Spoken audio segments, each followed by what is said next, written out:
Start हो गया।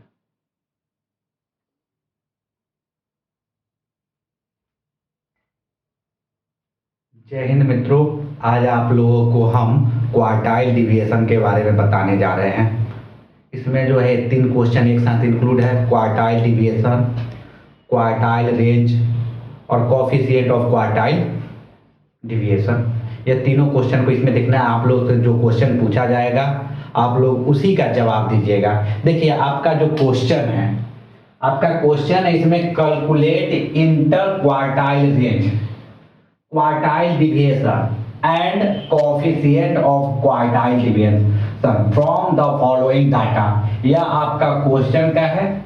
और देखिए क्वेश्चन में जो डाटा दिया गया है, यह क्वेश्चन में डाटा जो है 1 से लेकर 11 तक जो आप देख रहे हैं कि सीरियल नंबर है, और यहाँ जो 1 से लेकर 11 तक जो दिया गया है उसका स्कोर दिया गया है। जैसे 1 का स्कोर 20 है, 2 का स्कोर 18 है, 3 का स्कोर 35 है, 4 का स्कोर 40 है और 5 का स्कोर 25 है, 6 का 19 है, 7 का 12 है, 8 का जो 28 है, 9 का 24 है और 10 जो है 30 है और 11 42 है।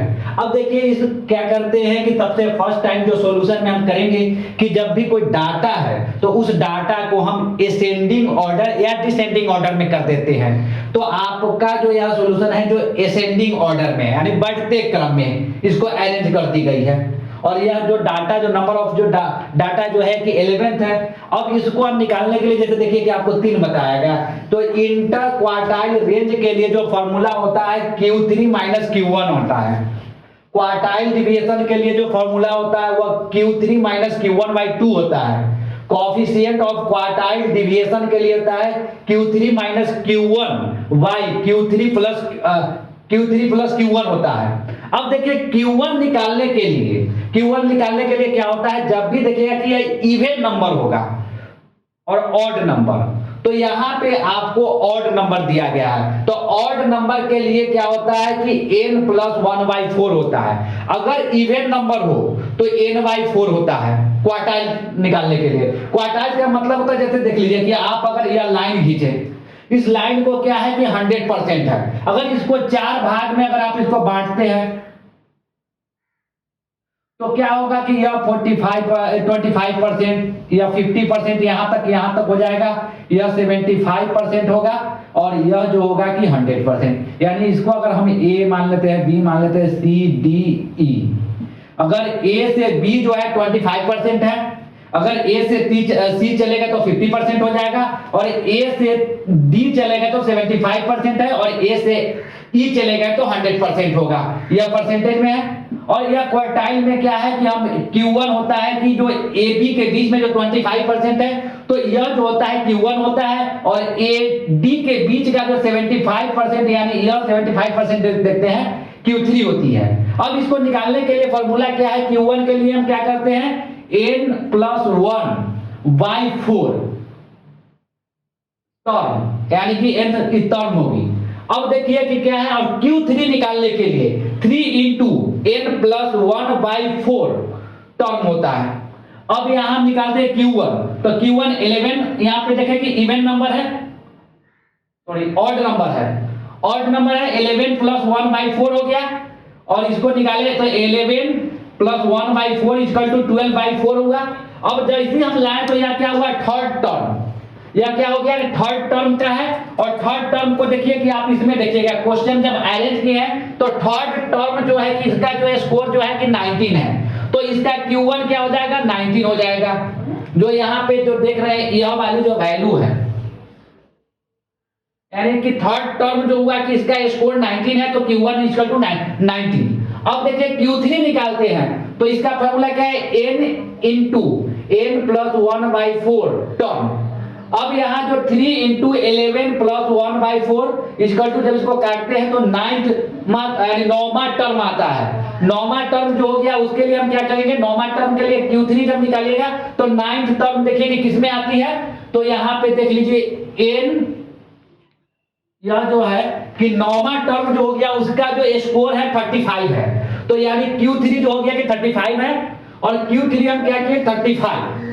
अब देखिए कि अब हमको निकालना क्या है इंटर क्वार्टाइल रेंज। तो इंटर क्वार्टाइल रेंज निकालने के लिए फॉर्मूला जो है कि आपका Q3 माइनस Q1।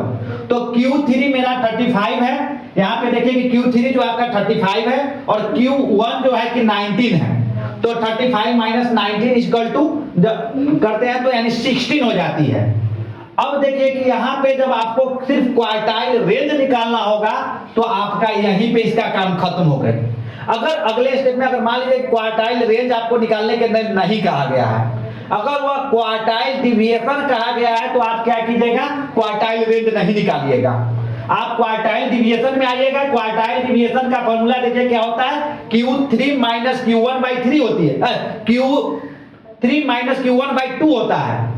अब यहां देखिए Q3 जो है 35 है और Q1 जो है कि 19 है। अब जैसे हम इसको क्या करते हैं, 35 minus 19 by 2 equal to 16 by 2 हो जाएगा। जब इसको हम डिवाइड कर देते हैं तो इसका जो होता है क्वार्टाइल डिविएशन जो होता है कि आपको आ जाता है 8, यानी इसका क्या हुआ कि क्वार्टाइल डिविएशन इक्वल टू 8 हो गए। अब हमको अगर मान लीजिए कि इंटर क्वार्टाइल रेंज भी नहीं कहा और क्वार्टाइल डिविएशन भी नहीं कहा, अगर मान लीजिए कि आपको कहा गया है कि कोएफिशिएंट ऑफ क्वार्टाइल डिविएशन निकालिए, तो कोएफिशिएंट ऑफ क्वार्टाइल डिविएशन निकालने के लिए जो फॉर्मूला होता है Q3 minus Q1 by Q3 plus Q1 इसका होता है।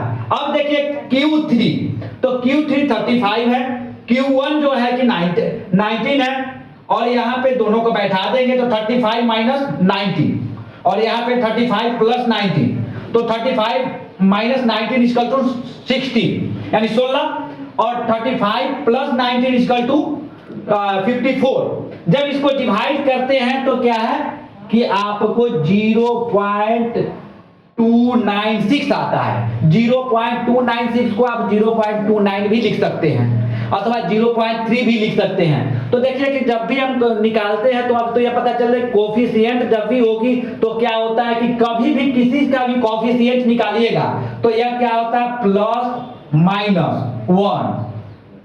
माइनस 1 के बीच में ही होगा।